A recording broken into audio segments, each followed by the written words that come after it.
Fala galera, beleza? Aqui é o professor Carlos de Boa e hoje a nossa aula é sobre as consequências do aquecimento global, parte 2. Não deixe de se inscrever em nosso canal. Vamos nessa! Atualmente, já enfrentamos 1 grau Celsius de aquecimento. Para os cientistas da ONU, que revisaram mais de 6.000 estudos, estamos muito próximos de atingir a 2 graus Celsius de aquecimento já na primeira metade do século, ou seja, logo daqui 30 anos. Este é o nível mínimo seguro para a forma como vivemos no planeta. A única solução possível, diz o relatório, é reduzir pela metade até 2030 a emissão de gases que esquentam o planeta, para então zerá-las em 2050, além de absorver parte do carbono que já está na atmosfera. Neste caminho, não bastam só tecnologias e energia limpa. As florestas também terão papel fundamental. Abre aspas. No cenário traçado pelo Painel Intergovernamental de Mudanças Climáticas, o IPCC, o futuro da humanidade depende não apenas de eliminarmos os combustíveis fósseis, como o carvão mineral e o petróleo, e zerar o desmatamento em escala mundial para reduzir as emissões, mas também proteger florestas, savanas e outras formas de vegetação natural para capturar o excesso de CO2 que já está na atmosfera e o que ainda será emitido na fase de transição para uma economia neutra em carbono.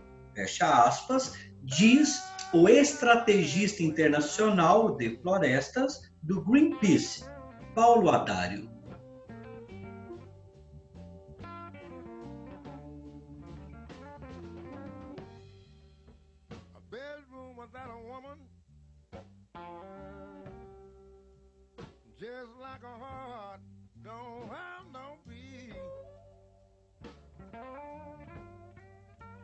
Veja as consequências do aquecimento global. Primeiro, nós temos a questão da disponibilidade agrícola comprometida. Temos a questão da desertificação, a extinção da fauna e da flora, o aumento das precipitações, incêndios naturais e a questão dos furacões.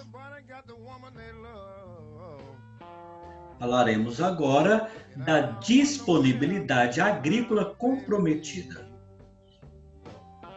Calcula-se que a demanda mundial de alimentos em 2050 aumentará pelo menos 60% acima dos níveis de 2006, devido, sobretudo, ao crescimento da população e à rápida urbanização.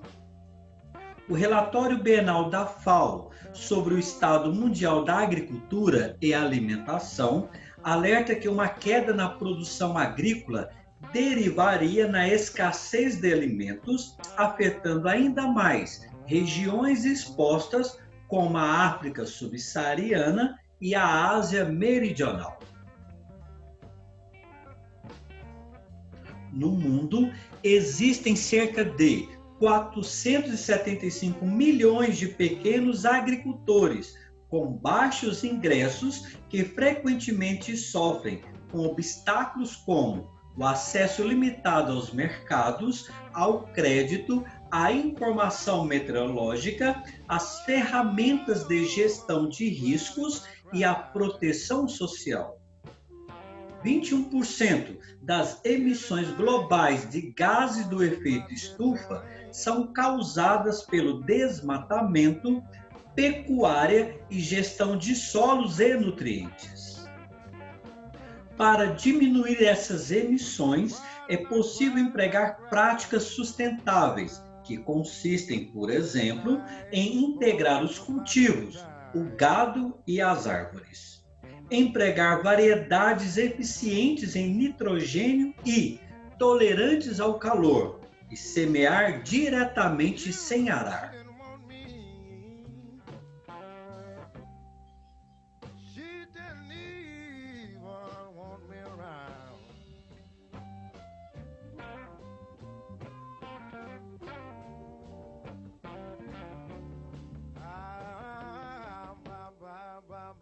Vamos falar agora sobre a desertificação. A redução da vegetação e da capacidade produtiva do solo caracteriza o fenômeno da desertificação.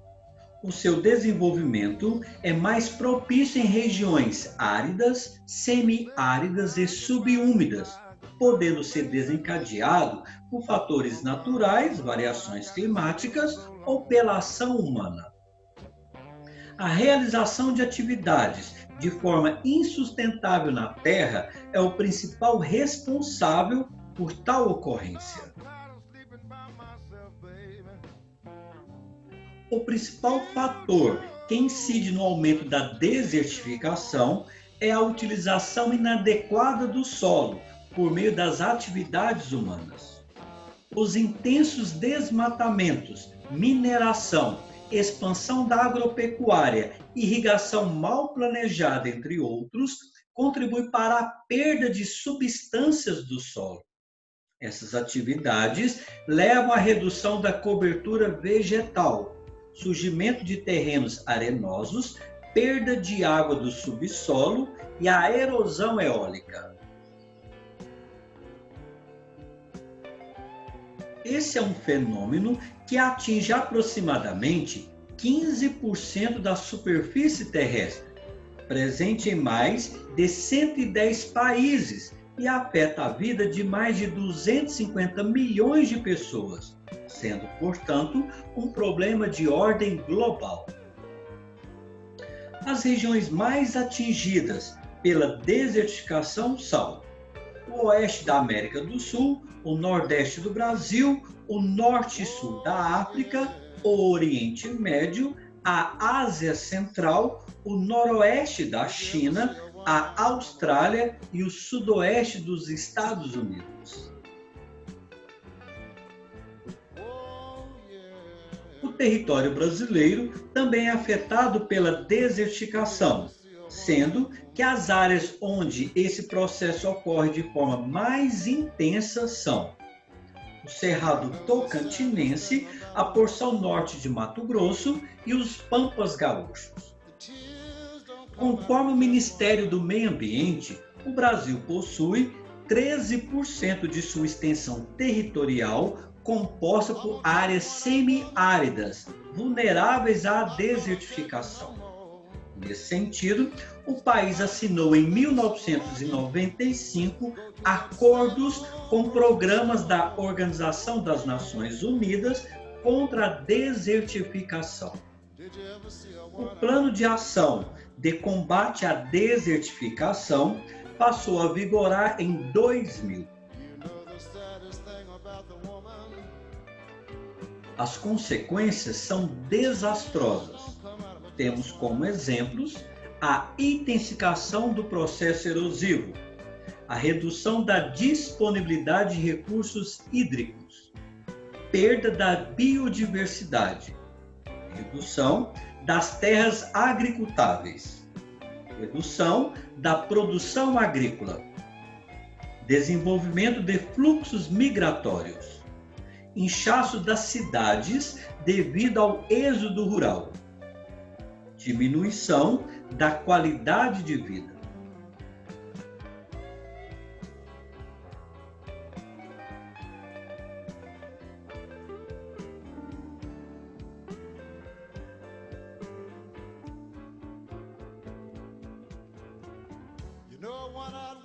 Extinção da fauna e da flora. Sobre os riscos à fauna e à flora, o estudo afirmou que atividades humanas, abre aspas, ameaçam mais espécies atualmente do que nunca, fecha aspas. A conclusão foi baseada no fato de que em torno de 25% das espécies de plantas e de animais estão vulneráveis. Em torno de 1 milhão de espécies, abre aspas, já enfrentam risco de extinção, muitas delas dentro de décadas, a não ser que ações sejam tomadas para reduzir a intensidade de impulsionadores de perdas à biodiversidade. Fecha aspas. Um duro relatório acerca do impacto humano sobre a natureza mostra que quase 1 milhão de espécies de animais e plantas correm risco de extinção dentro de décadas. Os atuais esforços para conservar os recursos da Terra devem falhar caso não sejam tomadas ações radicais, disseram especialistas das Nações Unidas. Em discurso em Paris, no lançamento do estudo, o primeiro relatório sobre o assunto desde 2005, a diretora-geral da Organização das Nações Unidas para a Educação, a Ciência e a Cultura, UNESCO, Audrey Azoulay, afirmou que as conclusões colocam o mundo, abre aspas, em aviso prévio, fecha aspas. Além de fornecer informações sobre o estado da natureza, de ecossistemas e sobre como a natureza escora todas as atividades humanas, o estudo também discute progresso em metas internacionais, como os Objetivos de Desenvolvimento Sustentável, a ODS, e o Acordo de Paris sobre mudança climática. O relatório também examinou 5 fatores impulsionadores de mudanças sem precedentes na biodiversidade em ecossistemas ao longo dos últimos 50 anos. Os impulsionadores foram identificados como: primeiro, mudanças no uso da terra e do mar, exploração direta de organismos, mudança climática, poluição e, por último, invasão de espécies estrangeiras. Embora as tendências globais sejam mistas, a poluição do ar, da água e do solo continua aumentando em algumas áreas, de acordo com o relatório. Abre aspas.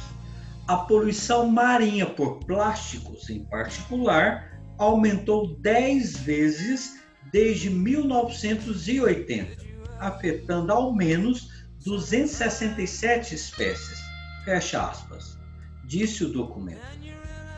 Isso inclui 86% das tartarugas marinhas, 44% das aves marinhas e 43% dos mamíferos marinhos.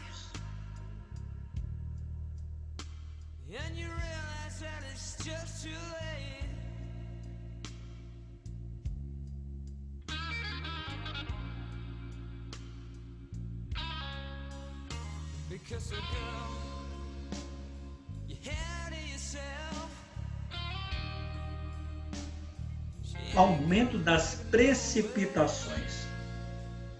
Como a atmosfera e o oceano aquecem, eles fornecem energia adicional para eventos extremos. Por exemplo, temperaturas mais quentes permitem que a atmosfera mantenha mais a umidade, o que pode levar a chuvas mais pesadas. O derretimento do gelo, combinado com oceanos mais quentes, leva a um maior nível do mar, o que aumenta o surgimento de tempestades e inundações costeiras. As inundações costeiras provenientes das marés altas aumentaram de 364% para 920% nas 3 costas dos Estados Unidos da América nos últimos 50 anos. Os fortes eventos de precipitação aumentaram em todas as regiões desde o final da década de 1950. Cientistas afirmam que é extremamente provável que o aumento das emissões de gases de efeito estufa resultante da atividade humana causou mais da metade do aumento da temperatura observado nos últimos 60 anos, tornando esse o maior causador das mudanças climáticas. Quando os modelos só incluem os causadores naturais das mudanças climáticas, como a variabilidade natural e as erupções vulcânicas, eles não reproduzem o recente aumento na temperatura. Apenas quando é incluído o crescimento das emissões de gases de efeito estufa proveniente das atividades humanas é que as mudanças observadas podem ser replicadas. Um estudo realizado por pesquisadores da NASA mostra que o aquecimento global pode aumentar o risco de chuvas pesadas e períodos de seca no futuro. Os pesquisadores realizaram simulações em computadores de 14 modelos climáticos para mostrar como os níveis estão cada vez maiores de dióxido de carbono na atmosfera, podendo afetar todo o regime de chuvas no planeta. Segundo os resultados, as regiões úmidas do planeta, principalmente as que se localizam no Oceano Pacífico e nas regiões de monções da Ásia, devem ter um aumento na precipitação intensa, enquanto as áreas áridas localizadas mais longe dos trópicos devem se tornar ainda mais secas.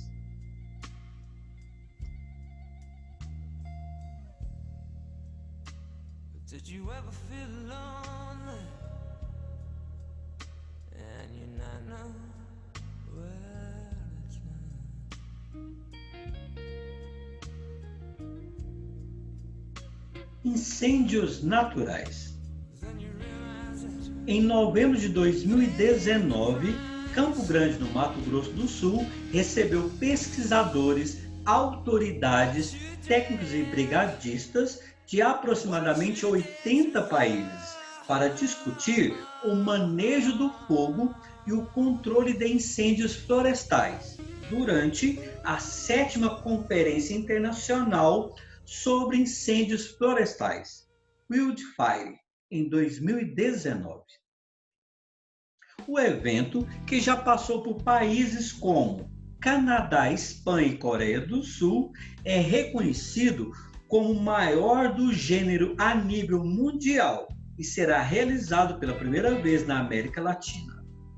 Incêndios florestais são um problema crônico no mundo todo e afetam de maneira grave a biodiversidade, a saúde da população, os transportes, além de acelerarem o processo de aquecimento global, entre outros fatores. Com o tema, abre aspas, frente a frente com o fogo em um mundo em mudanças, redução da vulnerabilidade das populações e dos ecossistemas por meio do manejo integrado do fogo, fecha aspas, a programação da conferência conta com debates, apresentação de trabalhos e exposição de novas tecnologias, métodos e produtos que auxiliem a prevenção, monitoramento e combate aos incêndios florestais. Além disso, busca promover a cooperação internacional e ajuda humanitária.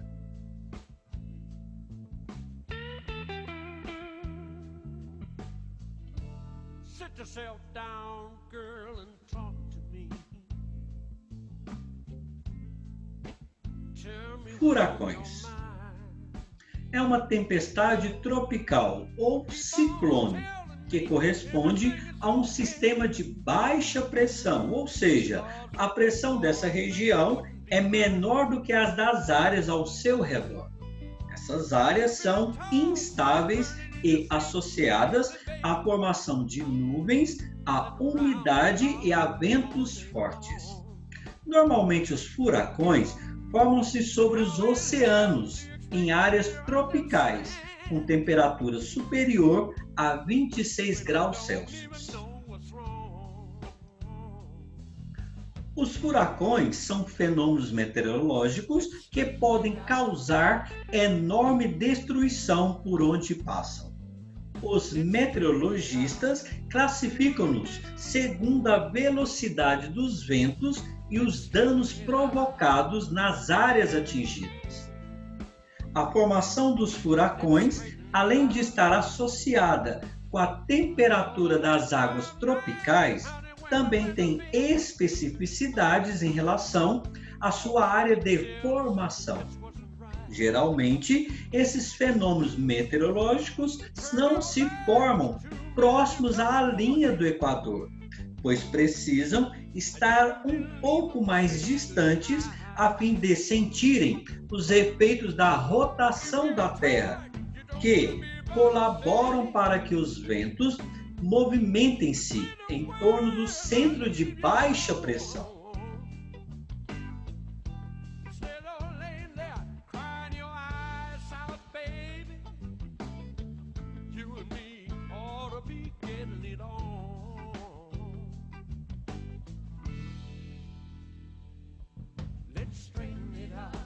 Beleza, galera?